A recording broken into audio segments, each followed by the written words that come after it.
ಸೀಮಾ ಮತ್ತು ಹೇಮಂತ್ ಮದುವೆಯಾಗಿ 4 ತಿಂಗಳಾಗಿತ್ತು. ಮದುವೆಗೆ ಮುಂಚೆ ಸೀಮಾ ತುಂಬಾ ಖುಷಿಯಾಗಿದ್ದಳು. ಆದರೆ ಈಗ ಕ್ರಮೇಣ ಅವಳ ಮುಖದಲ್ಲಿದ್ದ ಸಂತೋಷ ಮಾಯವಾಗಿತ್ತು. ಮನೆಯವರೆಲ್ಲರ ಮುಂದೆ ಹುಸಿ ಮುಗುಳ್ನಗೆಯೊಂದಿಗೆ ದಿನವಿಡೀ ಮನೆಯ ಸುತ್ತ ಓಡಾಡುತ್ತಿದ್ದಳು. ಆದರೆ ಅವಳ ಅಂತರಂಗ ಎಷ್ಟು ಘಾಸಿಗೊಂಡಿತ್ತು ಎಂದರೆ ಒಳಗಿನಿಂದ ಯಾವುದೇ ಸಂತೋಷವನ್ನು ಅನುಭವಿಸಲು ಸಾಧ್ಯವಾಗಲಿಲ್ಲ. ಮದುವೆಯಾಗುವ ಮೂಲಕ ತನ್ನ ಜೀವನದಲ್ಲಿ ದೊಡ್ಡ ತಪ್ಪನ್ನು ಮಾಡಿದೆ ಮತ್ತು ಈ ಮದುವೆಯಿಂದಾಗಿ ತನ್ನ ಇಡೀ ಜೀವನವು ನಾಶವಾಯಿತು ಎಂದು ಅವರು ಭಾವಿಸಿದಳು. ಈ ದಿನಗಳಲ್ಲಿ ಹೇಮಂತ್ ತನ್ನ ಹೆಂಡತಿಯನ್ನು ತಿಳಿದುಕೊಳ್ಳಲು ಮತ್ತು ಅರ್ಥಮಾಡಿಕೊಳ್ಳಲು ಪ್ರಯತ್ನಿಸಲಿಲ್ಲ ಅಥವಾ ಅವಳೊಂದಿಗೆ ಹೆಚ್ಚು ಮಾತನಾಡಲೂ ಇಲ್ಲ.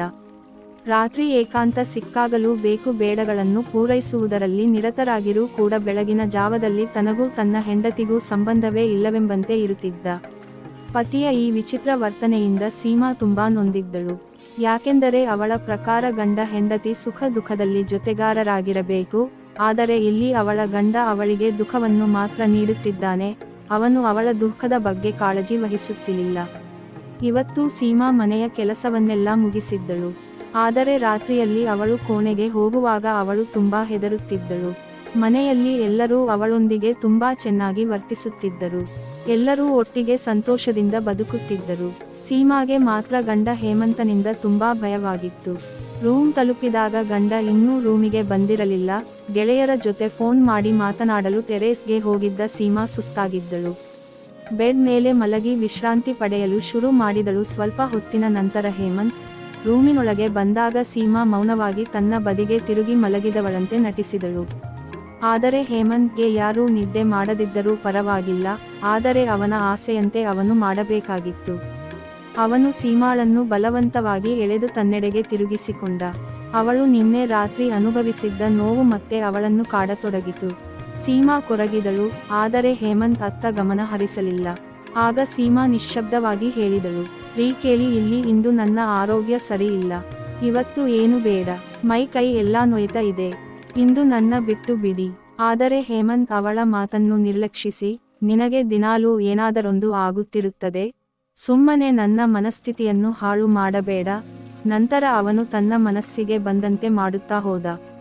ಸೀಮಾ ಮತ್ತೊಮ್ಮೆ ನೋವಿನ ಸಾಗರದಲ್ಲಿ ಮುಳುಗಿದಳು. ನೋವು ನೋವು ಎಂದು ತಡರಾತ್ರಿಯವರೆಗೂ ಅಳುತ್ತಿದ್ದಳು. ಯಾವಾಗ ನಿದ್ದೆ ಬಂದಿತೆಂದು ತಿಳಿಯಲಿಲ್ಲ. ಮರುದಿನ ಬೆಳಗ್ಗೆ ಎದ್ದಾಗ ಕನ್ನಡಿ ಮುಂದೆ ಹೋಗಿ ನಿಂತಳು. ಸೀಮಾಗೆ ಕನ್ನಡಿಯಲ್ಲಿ ನೋವಿತ್ತು. ಆ ಗುರುತುಗಳನ್ನು ನೋಡಿ ಅಳತೊಡಗಿದಳು. ಅವಳ ಕುತ್ತಿಗೆ ಮತ್ತು ಮುಖದ ಮೇಲೆ ಹಲ್ಲಿನ ಗುರುತುಗಳನ್ನು ನೋಡಿ ಅಳುತ್ತಿದ್ದಾಗ ಅವಳ ಪತಿ ಹಿಂದಿನಿಂದ ಕೂಗಿದ, ನೀನ್ಯಾಕೆ ಬೆಳಿಗ್ಗೆ ಎದ್ದು ಅಳುವಂತೆ ನಟಿಸುತ್ತಿದ್ದೀಯಾ? ನೀನು ಹೆಣ್ಣಾಗಿ ಹುಟ್ಟಿದ ಮೇಲೆ ಈ ನೋವುಗಳನ್ನೆಲ್ಲ ಅನುಭವಿಸಲೇಬೇಕಾಗುತ್ತದೆ. ಈಗ ನಾನು ನನ್ನ ಹೆಂಡತಿಯ ಮೇಲೆ ನನ್ನ ಹಕ್ಕು ಪಡೆಯಲು ಸಾಧ್ಯವಿಲ್ಲವೇ? ಸೀಮಾಳ ಕಣ್ಣಿಂದ ನೀರು ಧಾರಾಕಾರವಾಗಿ ಹರಿಯತೊಡಗಿತು. ಹೇಮಂತ್ ಅವಳ ಕಾಲುಗಳನ್ನು ತುಳಿದು ಕೋಣೆಯಿಂದ ಹೊರಬಂದ. ಪ್ರತಿ ರಾತ್ರಿಯೂ ಅದೇ ಕತೆ. ಮರುದಿನ ರಾತ್ರಿಯೂ ಅವಳ ನೋವನ್ನು ಲೆಕ್ಕಿಸದೆ ಅವಳ ಪತಿ ಮತ್ತೆ ಅವಳೊಂದಿಗೆ ಹಿಂಸಾತ್ಮಕವಾಗಿ ವರ್ತಿಸಿದ. ಸೀಮಾಗೆ ಮದುವೆ ಎಂದರೆ ಏನು ಎಂಬುದೇ ಅರ್ಥವಾಗಲಿಲ್ಲ. ಗಂಡ ತನ್ನನ್ನು ತುಂಬಾ ಪ್ರೀತಿಸುತ್ತಾನೆ, ಮುದ್ದು ಮಾಡುತ್ತಾನೆ, ತನ್ನ ಮಡಿಲಲ್ಲಿ ಇಟ್ಟುಕೊಳ್ಳುತ್ತಾನೆ, ಪ್ರತಿ ಸುಖ ದುಃಖದಲ್ಲೂ ತನ್ನ ಮನಸ್ಸನ್ನು ಅರ್ಥ ಮಾಡಿಕೊಳ್ಳಲು ಪ್ರಯತ್ನಿಸುತ್ತಾನೆ ಎಂದು ಹಲವು ಕನಸುಗಳನ್ನು ಕಟ್ಟಿಕೊಂಡಿದ್ದಳು.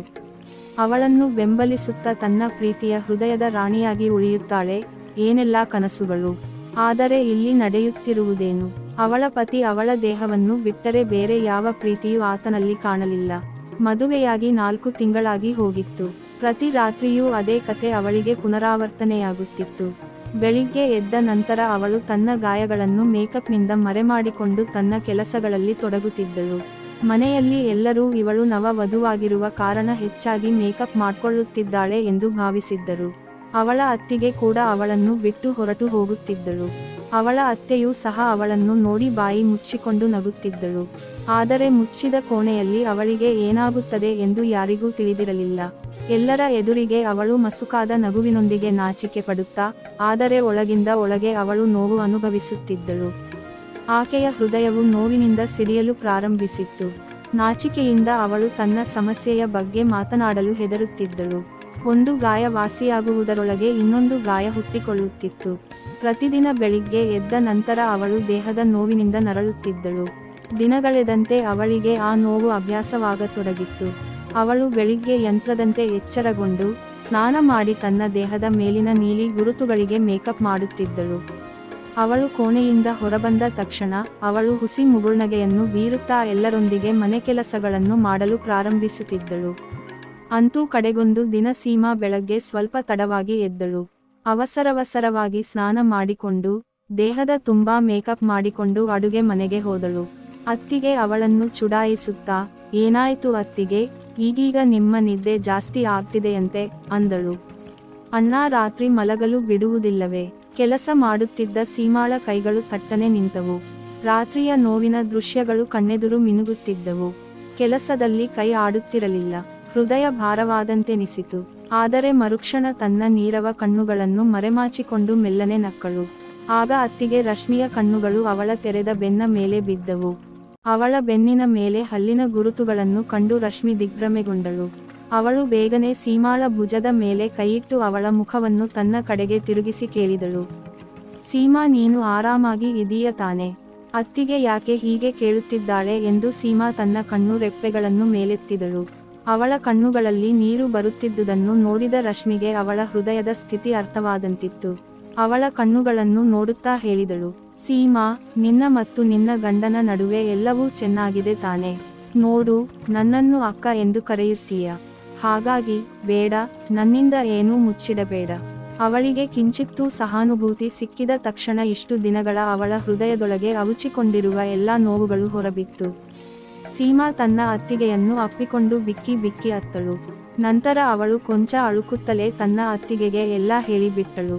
ತನ್ನ ಗಂಡ ರಾತ್ರಿಯಲ್ಲಿ ತನ್ನ ಜೊತೆಗೆ ಎಷ್ಟು ಕೆಟ್ಟದಾಗಿ ವರ್ತಿಸುತ್ತಾನೆ ಎಂದರೆ ತನ್ನನ್ನು ಒಂದು ವ್ಯಭಿಚಾರಿಯ ರೀತಿಯಲ್ಲಿ ನೋಡುತ್ತಾನೆ ಎಂದಳು. ರಶ್ಮಿಗೆ ಇದೆಲ್ಲ ಮಾತುಗಳನ್ನು ಕೇಳಿದ ನಂತರ ಅವಳ ಎದೆಗೆ ಸಿಡಿಲು ಹೊಡೆದಂತೆ ಭಾಸವಾಯಿತು. ನಂತರ ತೀವ್ರ ಆಘಾತವಾಯಿತು. ಯಾಕೆಂದರೆ ಸೀಮಾಳ ಗಂಡ ಹೇಮಂತ ಮನೆಯವರ ಮುಂದೆ ತುಂಬಾ ಸಭ್ಯಸ್ಥವಾಗಿ ವರ್ತಿಸುತ್ತಿದ್ದ. ಲೋಕದ ದೃಷ್ಟಿಯಲ್ಲಿ ಆತ ಆದರ್ಶ ಪುತ್ರ, ಒಳ್ಳೆಯ ಭಾವ, ಸಜ್ಜನ ಮನುಷ್ಯನಾಗಿದ್ದ. ಆದರೆ ಆತ ತನ್ನ ಅರ್ಧಾಂಗಿನಿಯೊಂದಿಗೆ ಮುಚ್ಚಿದ ಕೋಣೆಯೊಳಗಡೆ ಎಷ್ಟು ಹಿಂಸಾತ್ಮಕವಾಗಿದ್ದಾನೆ, ಕೇಳಲು ಅಸಹ್ಯ. ರಶ್ಮಿ ಸೀಮಾಳ ಕಣ್ಣೀರು ಒರೆಸುತ್ತಾ, ಇಷ್ಟು ದಿನ ಯಾಕೆ ಸುಮ್ಮನಿದ್ದಿ? ತಪ್ಪಿನ ವಿರುದ್ಧ ದನಿ ಎತ್ತಬೇಕಿತ್ತು ಎಂದು ಸೀಮಾಗೆ ರಶ್ಮಿ ಕೇಳಿದಳು. ನೀನು ನನ್ನ ಜೊತೆ ಮಾತಾಡಬಹುದಿತ್ತು, ನಿನ್ನ ಅಮ್ಮನಿಗೆ ಹೇಳಬಹುದಿತ್ತು, ಅಥವಾ ನಿನ್ನ ಮನೆಯಲ್ಲಿ ಯಾರಿಗಾದರೂ ಹೇಳಬಹುದಿತ್ತು. ಸೀಮಾ ಅಂಜುತ್ತಾ ರಶ್ಮಿಗೆ ವಿವರಿಸಿದಳು. ಅಕ್ಕ, ನನಗೆ ನಾಚಿಕೆ ಆಗ್ತಿತ್ತು. ಇದೆಲ್ಲ ಗೊತ್ತಾದರೆ ಜನ ಏನು ಯೋಚಿಸುತ್ತಾರೋ ಅಂದುಕೊಳ್ಳುತ್ತಿದ್ದೆ. ಇದನ್ನು ಕೇಳಿ ರಶ್ಮಿ ಹೇಳಿದಳು, ಇಂತಹ ಸಂಕೋಚ, ಭಯದಿಂದ ಅನೇಕ ಮಹಿಳೆಯರು ಜೀವನದುದ್ದಕ್ಕೂ ಕಷ್ಟ, ತೊಂದರೆಗಳನ್ನು ಅನುಭವಿಸುತ್ತಾರೆ. ಆದರೆ ಮಹಿಳೆಯರು ಪುರುಷರು ಬಳಸುವ ಯಂತ್ರಗಳಲ್ಲ, ಅವರಲ್ಲೂ ಕೆಲವು ಭಾವನೆಗಳಿರುತ್ತವೆ. ಪತಿಗೆ ತನ್ನ ಹೆಂಡತಿಯ ಮೇಲೆ ಅಧಿಕಾರವಿದೆ ಎಂದು ಅವಳಿಗೆ ಬರೀ ನೋವು ಕೊಡುವುದಲ್ಲ, ಅವಳನ್ನು ಚೆನ್ನಾಗಿ ನೋಡ್ಕೋತೀನಿ ಕೊಳ್ಳುವುದು ಕೂಡ ಆತನ ಕರ್ತವ್ಯ. ನಿನ್ನ ಮೇಲೆ ನಿನ್ನ ಪತಿ ಆತನ ಅಧಿಕಾರವನ್ನೇನೋ ಪಡೆದುಕೊಂಡ, ಆದರೆ ಆತನು ತನ್ನ ಕರ್ತವ್ಯ ನಿಭಾಯಿಸಿದನಾ? ಸೀಮಾ ತಲೆ ಬಗ್ಗಿಸಿದಾಗ ರಶ್ಮಿ ಅವಳ ಕೈ ಹಿಡಿದು ತನ್ನ ಅತ್ತೆಯ ಕೋಣೆಗೆ ಕರೆದುಕೊಂಡು ಹೋದಳು. ಆ ಸಮಯದಲ್ಲಿ ಸೀಮಾಳ ಅತ್ತೆ ಸರಿತಾ ಪತ್ರಿಕೆ ಓದುತ್ತಿದ್ದರು. ಸರಿತಾ ಕೈಯಿಂದ ಪತ್ರಿಕೆಯನ್ನು ಕಸಿದುಕೊಂಡು ಮೇಜಿನ ಮೇಲೆ ಇಟ್ಟಾಗ ಸರಿತಾ ಕೇಳಿದರು, ಅರೆ ರಶ್ಮಿ, ನೀನು ನನ್ನ ಪತ್ರಿಕೆಯನ್ನು ಏಕೆ ಕಿತ್ತುಕೊಂಡೆ? ನಾನು ದೇಶದಲ್ಲಿ ನಡೆಯುವ ಸುದ್ದಿಗಳನ್ನು ಓದಬಾರದೆ ಎಂದಳು. ರಶ್ಮಿ ಅವಳ ಹತ್ತಿರ ಕುಳಿತು ಹೇಳಿದಳು, ಮಮ್ಮಿ, ನೀನು ನಂತರ ದೇಶದ ಸುದ್ದಿಗಳನ್ನು ಓದು, ಮೊದಲು ಮನೆಯಲ್ಲಿ ಏನಾಗುತ್ತಿದೆ ಎಂದು ನೋಡು ಎಂದಳು. ಹೀಗೆ ಹೇಳುತ್ತಾ ಸೀಮಾಳ ಮೈಮೇಲಿನ ಗುರುತು ತೋರಿಸಿ ಎಲ್ಲವನ್ನೂ ಹೇಳಿದಳು ರಶ್ಮಿ. ಸರಿತಾ ತನ್ನ ತಲೆಯನ್ನು ಹಿಡಿದುಕೊಂಡು ಕುಳಿತು ಹೇಳಿದಳು, ನನ್ನ ಮಗ ಹೀಗೆ ಮಾಡುತ್ತಾನೆ ಅಂತ ನನಗೆ ಗೊತ್ತಿರಲಿಲ್ಲ. ಆತ ತುಂಬಾ ಸಭ್ಯಸ್ಥ ಎಂದುಕೊಂಡಿದ್ದೆ. ಅವನು ಹೆಂಡತಿಯ ವಿಷಯದಲ್ಲಿ ತುಂಬಾ ತಪ್ಪು ಮಾಡುತ್ತಿದ್ದಾನೆ. ನಿನ್ನ ಅಪ್ಪ ಬರಲಿ, ಎಲ್ಲವನ್ನೂ ಹೇಳುತ್ತೇನೆ. ಆಮೇಲೆ ನಾವೆಲ್ಲ ಸೇರಿ ಅವನಿಗೆ ಅರ್ಥ ಮಾಡಿಸ್ತೀವಿ. ಇವತ್ತು ಸೀಮಾಳ ಉರಿಯುವ ಮನಸ್ಸಿಗೆ ಸ್ವಲ್ಪ ಶಾಂತಿ ಸಿಕ್ಕಿದೆ. ಇಡೀ ಕುಟುಂಬವು ತನ್ನೊಂದಿಗೆ ಇದೆ ಎಂದು ಸಂಜೆ ಹೇಮಂತ್ ಕಚೇರಿಯಿಂದ ಮನೆಗೆ ಬಂದಾಗ ಅವರ ತಂದೆ ರಮೇಶ್ ಅವರು ತಮ್ಮ ಮಗ ಹೇಮಂತನ ಹೆಸರನ್ನು ಕೂಗಿ ಕೋಣೆಗೆ ಕರೆದರು. ನೋಡು ಮಗ, ಗಂಡ ಹೆಂಡತಿಯ ಸಂಬಂಧ ಜಗತ್ತಿನಲ್ಲಿಯೇ ಅತ್ಯಂತ ಸುಂದರವಾದ ಸಂಬಂಧ. ಆದರೆ ತನ್ನ ಅಗತ್ಯಗಳನ್ನು ಪೂರೈಸಲು ಹೆಂಡತಿಯನ್ನು ಮಾಧ್ಯಮವಾಗಿ ಪರಿಗಣಿಸುವ ಪತಿ ತನ್ನ ಜೀವನ ಸಂಗಾತಿಗೆ ಮಾಡುವ ದೊಡ್ಡ ದ್ರೋಹ. ಅಪ್ಪನ ಮಾತು ಕೇಳಿ ಬೆಚ್ಚಿಬಿದ್ದ ಹೇಮಂತನ ಮುಖ ಯಾವುದೋ ಕಳ್ಳತನ ಮಾಡಿ ಸಿಕ್ಕಿಬಿದ್ದವನಂತೆ ಆತನ ಮುಖ ಬೆಚ್ಚತೊಡಗಿತು. ಹೌದು ಅಪ್ಪ, ಇದು ನನಗೆ ಚೆನ್ನಾಗಿ ಗೊತ್ತು ಎಂದು ಆತಂಕದಿಂದ ಹೇಳಿದ. ಆದರೆ ಇದನ್ನೆಲ್ಲ ಯಾಕೆ ಹೇಳುತ್ತಿದ್ದೀಯಾ ಎಂದು ತಂದೆ ರಮೇಶ್ ಗಂಭೀರ ದನಿಯಲ್ಲಿ ಹೇಳಿದರು. ವೈವಾಹಿಕ ಜೀವನದ ಸುಖವನ್ನು ಹೆಂಡತಿಗೆ ನೋವನ್ನುಂಟು ಮಾಡಿಯೇ ಅನುಭವಿಸಬೇಕಾ? ಅಪ್ಪನ ಮಾತು ಕೇಳಿ ಹೇಮಂತ್ ತಲೆ ತಗ್ಗಿಸಿದ. ಅವನಿಗೆ ಒಂದು ಥರ ವಿಚಿತ್ರವಾದ ಟೆನ್ಷನ್ ಆಗತೊಡಗಿತು.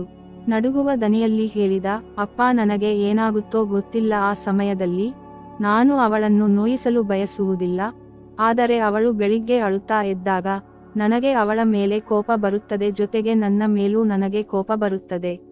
ಇದು ಏಕೆ ಹೀಗಾಯಿತು ಎಂದು ನನಗೆ ತಿಳಿದಿಲ್ಲ, ಆದರೆ ಇನ್ನು ಮುಂದೆ ಭವಿಷ್ಯದಲ್ಲಿ ನಾನು ಅವಳಿಗೆ ಎಂದಿಗೂ ನೋವು ಕೊಡುವುದಿಲ್ಲ ಎಂದು ಸಂಕಲ್ಪ ಮಾಡುತ್ತೇನೆ. ಹೀಗೆ ಹೇಳುತ್ತಾ ಆತ ಅಳಲು ಪ್ರಾರಂಭಿಸಿದ. ಆಗ ಅಪ್ಪ ರಮೇಶ್ ತನ್ನ ಮಗನಿಗೆ ಸಹಾಯದ ಅವಶ್ಯಕತೆ ಇದೆ ಎಂಬುದು ಅರ್ಥಮಾಡಿಕೊಂಡು ಅವರು ಹೇಳಿದರು, ಮಗ, ಚಿಂತಿಸಬೇಡ. ನಾನು ನಿನ್ನನ್ನು ವೈದ್ಯರ ಬಳಿಗೆ ಕರೆದುಕೊಂಡು ಹೋಗುತ್ತೇನೆ, ಎಲ್ಲವೂ ಸರಿ ಹೋಗುತ್ತದೆ. ನಿಮ್ಮ ತಪ್ಪಿನ ಅರಿವು ನಿನಗಾದರೆ ತಿದ್ದಿಕೊಳ್ಳಬಹುದು, ಆದರೆ ನಿನಗೆ ಒಂದಿಷ್ಟು ಸಹಾಯ ಬೇಕು ಅಷ್ಟೇ ಎಂದು ರಮೇಶ್ ಹೇಮಂತ್ನನ್ನು ಮನೋವೈದ್ಯರ ಬಳಿ ಕರೆದೊಯ್ದಾಗ ಕೌನ್ಸೆಲಿಂಗ್ ವೇಳೆ ಹೇಮಂತ್ನ ಕೆಲ ಗೆಳೆಯರು ಮೊಬೈಲ್ನಲ್ಲಿ ಕೊಳಕು ವಿಡಿಯೋಗಳನ್ನು ತೋರಿಸಿದ್ದು ಗೊತ್ತಾಗಿದೆ. ಇವೆಲ್ಲವೂ ಅವನ ಮನಸ್ಸಿನ ಮೇಲೆ ಆಳವಾದ ಪ್ರಭಾವ ಬೀರಿದ್ದವು. ಈಗ ಹೆಂಡತಿ ಬಂದ ಮೇಲೆ ಅದನ್ನೇ ತನ್ನ ಜೀವನದಲ್ಲೂ ಅಳವಡಿಸಿಕೊಳ್ಳಬೇಕೆಂದುಕೊಂಡಿದ್ದ. ವೈದ್ಯರ ಆಪ್ತ ಸಮಾಲೋಚನೆಯ ನಂತರ ಹೇಮಂತ್ನ ನಡವಳಿಕೆ ಕ್ರಮೇಣ ಸಹಜವಾಗತೊಡಗಿತು. ಜೊತೆಗೆ ಹೆಂಡತಿಯೊಂದಿಗೆ ಸೌಹಾರ್ದ ಸಂಬಂಧ ಬೆಳೆಸಲು ಪ್ರಯತ್ನಿಸಿದ. ಈಗ ಅವನು ಹೆಂಡತಿಯನ್ನು ಚೆನ್ನಾಗಿ ನೋಡಿಕೊಳ್ಳಲು ಆರಂಭಿಸಿದ ಮಾತ್ರವಲ್ಲ, ಅವನು ತನ್ನ ಹೆಂಡತಿಯ ಇಚ್ಛೆಯಂತೆ ಅವಳ ಪ್ರತಿ ಸುಖ ದುಃಖದಲ್ಲೂ ಅವಳಿಗೆ ಆಸರೆಯಾಗಿ ಅವಳ ಭಾವನೆಗಳನ್ನು ಅರ್ಥ ಮಾಡಿಕೊಂಡು ಪ್ರೀತಿಯಿಂದ ಹತ್ತಿರ ಬಂದಾಗ ಇಬ್ಬರ ಬಾಂಧವ್ಯವೂ ಸುಧಾರಿಸಿತು. ಇಬ್ಬರೊಳಗೂ ಪ್ರೀತಿ ಹರಿಯಲಾರಂಭಿಸಿತು. ಮತ್ತೆ ನಂತರ ಸೀಮಾ ಕೂಡ ಪ್ರೀತಿಯ ಮಧುರ ಭಾವನೆಯಿಂದ ಮುಳುಗಿದಳು. ಏಕೆಂದರೆ ಈಗ ಅವಳನ್ನು ನಿಜವಾದ ಹೃದಯದಿಂದ ಪ್ರೀತಿಸುವ ಪತಿ ಅವಳಿಗೆ ಸಿಕ್ಕಿದ್ದ. ಆತ ಆಕೆಯ ಸುಖ ಸಂತೋಷಗಳ ಬಗ್ಗೆ ವಿಚಾರಿಸುತ್ತಿದ್ದ. ನಿಜವಾದ ಅರ್ಥದಲ್ಲಿ ಅವಳು ಈಗ ತನ್ನ ಗಂಡನ ಉತ್ತಮ ಅರ್ಧಾಂಗಿನಿಯಾಗಿ ಮಾರ್ಪಟ್ಟಿದ್ದಳು. ವಿಡಿಯೋ ಇಷ್ಟವಾದರೆ ಲೈಕ್ ಮಾಡಿ, ಶೇರ್ ಮಾಡಿ ಮತ್ತು ಸಬ್ಸ್ಕ್ರೈಬ್ ಮಾಡಿ. ಇನ್ನು ಮುಂದಿನ ವಿಡಿಯೋಗಳಲ್ಲಿ ಇನ್ನಷ್ಟು ವಿಷಯಗಳನ್ನು ತಿಳಿದುಕೊಳ್ಳೋಣ.